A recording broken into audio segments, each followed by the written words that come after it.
تھا وہ ویسے ہی زندہ موجود ہے. اور پھر امام نے جب اس کے سامنے موضع دکھا دیا تو امام نے زبان بے زبانی سے کہا کہ کیا ابراہیم کے لیے آگ ٹھنڈی نہیں ہوئی تھی؟ ہم فخر ابراہیم ہیں. ابراہیم خود اپنے لیے آگ کو ٹھنڈا کرواتے ہیں. ہم وہ ہیں جو اپنے چاہنے والوں کے لیے بھی آگ کو ٹھنڈا کرواتے ہیں.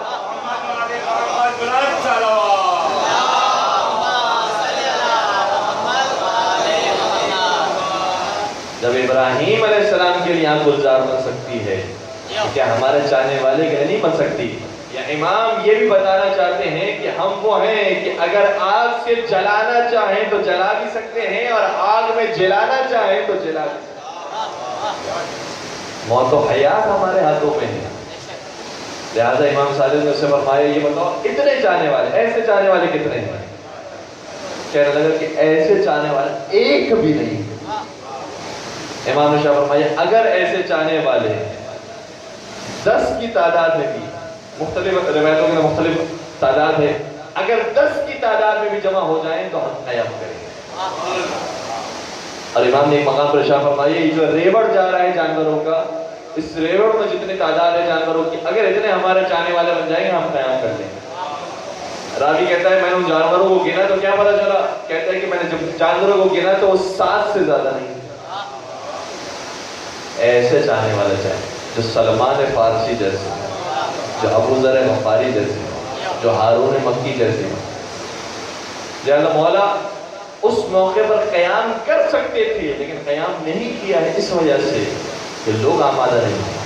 زمانے کے امام بھی ظہور فرما سکتے ہیں, حکومت کو قائم کر سکتے ہیں, بس ضرورت اس بات کی ہے کہ ہم اور آپ ان جیسے ہو جائیں کہ امام کو حکم دینے والے ہوں ویسے اطاعت کرنے والے ہیں.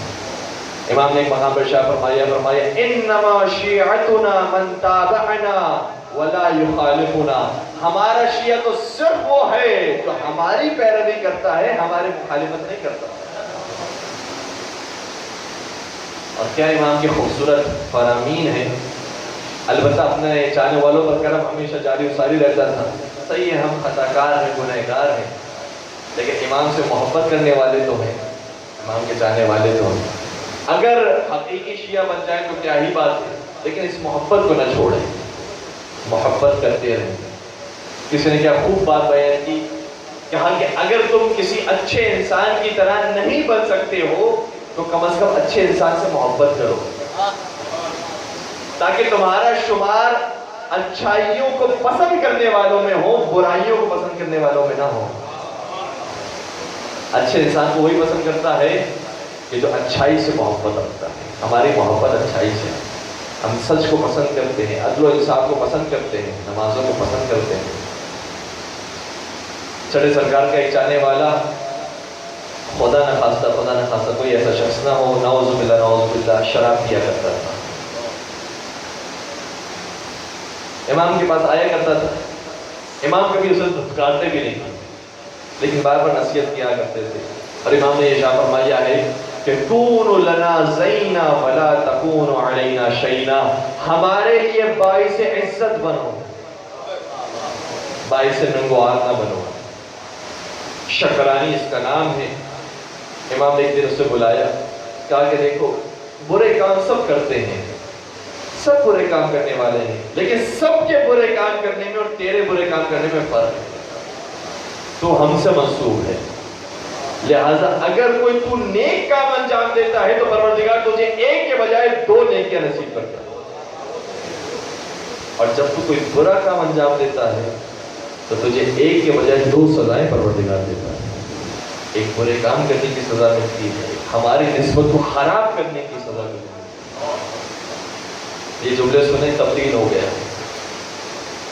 کہ اگر نیکیوں کے راستے پر آنے میں صرف ایک نیکی کے ثواب نہیں 2 نیکیوں کا ثواب مل رہا ہے. ائمہ کے نام کو روشن کرنے والے, ان کے نام کو بڑھانے والے, مکتب کو آگے چلانے والے, تو کیا ہی بہتر ہے کہ نیکیوں کے راستے پر اختیار کریں. چھٹے سرکار کی اس طریقے سے چاہنے والوں کی تعداد تو بڑھنے لگی, اور منصور روانی نے جب یہ دیکھا کہ چاہنے والے امام کے بڑھتے جا رہے ہیں تو بالآخر وہ وقت آیا کہ امام کو زہر دے کر شہید کیا. 2 روایتوں کی تاریخ ملتی ہے, ایک 15 شوال کی تاریخ ہے, ایک 25 شوال کی تاریخ. دونوں کی تاریخیں معتبر تاریخیں مستند تاریخیں، اور کئی جگہ ایسی ہیں کہ جہاں پر پورا عشرہ منعقد کیا جاتا ہے 15 شوال سے 25 شوال۔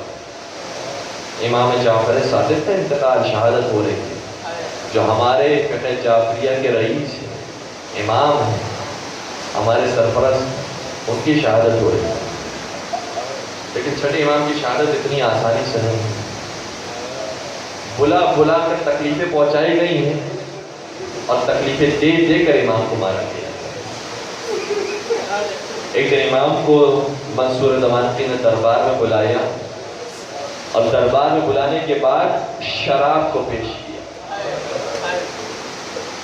جب امام نے دیکھا کہ دربار میں شراب پیش کی جا رہی ہے، اس دسترخوان سے دور ہو گئے۔ پھر کیا دیکھا کہ ایک شخص پانی مانگتا ہے اور پانی کی بجائے اسے شراب دی جاتی ہے۔ امام فوراً اس محفل سے اٹھے اور کہا تمہیں شرم نہیں آتی؟ نبی اکرم نے شاہ فرمایا تھا ملعون ہے وہ شخص جو اس دسترخوان پر بیٹھتا ہے جہاں شراب پی جاتی ہے۔ میں کہوں گا اے امام صادق، یہ آپ کی قسمت ہے کہ آپ کو دربار میں بلایا جائے اور شراب پینے والے موجود ہوں تو آپ محفل کو چھوڑ سکتے ہیں۔ جب نبی زادیوں کو شرابی کے دربار میں بلایا جائے تو دربار چھوڑنا بھی چاہے تو دربار چھوڑ نہیں سکتی۔ شرابی شراب پیتا ہے اور اسی شراب کے نشے میں نبی زادیوں کو بلاتا ہے، بے نخنا و چادر بلایا جاتا ہے۔ چھٹے امام کو مسلسل تکلیفیں پہنچائی گئی ہیں۔ ایک مرتبہ امام اپنے دن دولت میں موجود تھے، امام کے گھر والے موجود تھے۔ منصور دمانقی نے افراد کو بھیجا اور رات میں ان افراد نے جا کر امام کے در دولت کو آگ لگا دی، گھر کو جلا دیا۔ امام بڑی مشکل کے ساتھ اپنی بیویوں کے ساتھ اپنی بچیوں کے ساتھ گھر سے باہر نکلتے ہیں، آگ کو بجھایا جاتا ہے۔ اگلے دن جب اصحاب پہنچے ہیں امام سے ملاقات کرنے کے لیے، تعزیت پیش کرنے کے لیے، تو کیا دیکھا؟ امام رو رہے ہیں، امام گریہ کر رہے ہیں۔ عرض کرنے لگے کہ مولا اب تو وہ آگ بجھ چکی ہے۔ امام نے شاہ فرمایا ہاں میرے گھر کی آگ تو بجھ گئی لیکن حسین کے خیموں کو نہ بجھایا ہے۔ مجھے وہ منظر یاد آ گیا کہ جب ہمارے جد کے خیموں کو جلایا گیا تو میں تو اپنی بیویوں کو ساتھ لے کر باہر آ گیا، اپنی بچیوں کو ساتھ لے کر باہر آ گیا۔ ہمارے یہاں گھر میں سے کوئی شہید نہیں ہوا ہے، یہ سب صحیح سلامت گھر میں واپس آ گئے، لیکن ہائے حسین کی بہنیں، ہائے حسین کی بچیاں، جب خیموں میں آگ لگائی گئی تو جب خیمے سے باہر آئی ہے پھر کوئی زندہ حالت میں خیموں میں اجرکم علی اللہ، اجرکم علی اللہ۔ اور میں زبان حال امام صادق کو بیان کروں تو امام صادق شاید یہ فرمانا چاہتے ہوں کہ جب ہم اپنے گھر سے باہر آئے تھے تو صحیح ہے ہمارے گھر جل رہے تھے، لیکن کوئی ملعون تعزیہ لے کر نہیں کھڑا تھا، کوئی تماچے مارنے والا موجود نہیں تھا، مگر ہائے سکینہ جب خیمے سے باہر آئے ہیں جلتا ہوا دامن تھا، کوئی بجھانے کے لیے آگے بڑھتا تھا تو کوئی بالیاں چھیننے کے لیے آگے بڑھتا تھا۔ ہائے سکینہ کے وہ تماچے مارے گئے، وہ تعزیے مارے گئے کہ جب زندہ شام میں اس بچی کو غسالے نے غسل دیا ہے تو سوال کیا ہے بیویوں بتاؤ اس بیٹی کو تکلیف کون سی تھی، مرض کون سا تھا، بیماری کون سی تھی؟ شہزادی زینب کبریٰ نے جواب دیا میری لاڈلی کو کوئی بیماری نہیں تھی، مگر کربلا سے شام تک اتنے درے کھائے، اتنے دھماکے کھائے کہ سارا بدن سرخ ہو۔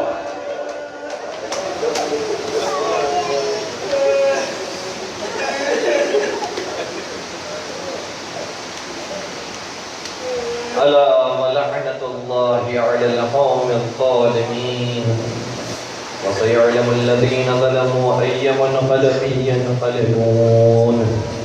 پروردگار ہمارے اس قلیل سے توسل کو مبارک قبول فرما، ان بہتے ہوئے آنسو کو رومال حضرت سیدہ سلام اللہ علیہ جگہ عنایت فرما، ہمارے تمام گناہ کبیرہ صغیرہ کی مغفرت فرما، ہمارے مرحومین کی مغفرت فرما، ہم سب کو چاردہ معصومین کی ذات نصیب فرما، پالنے والے محبت محمد والے محمد پر جینے اور مرنے کی توفیق نصیب فرما، پالنے والے جو رزق کی پریشان مبتلا ان کو رزق حلال عطا فرما، جو رزق حلال کما ان کے رزق میں برکت و وسعت و کثرت عطا فرما، بے اولاد مومنین کو اولاد صالح نرینہ عطا فرما، ہمیشہ مکتب جعفری کے ساتھ منسلک رہنے کی توفیق نصیب فرما، قبر کی پہلی رات امام صادق اور ان کے آباء و اجداد ان کی اولاد کا دیدار ہم سب کو نصیب فرما، تمام مظالم سے انتقام کے لیے اپنے آپ کی حجت رکھا دی، امام عصر و زمان کے ظہور میں تعجیل فرما، ان کے اعوان و انصار عاشقین و محبین میں ہم سب کا نام شامل فرما، ربنا تقبل منا انک انت السمیع العلیم وتب علینا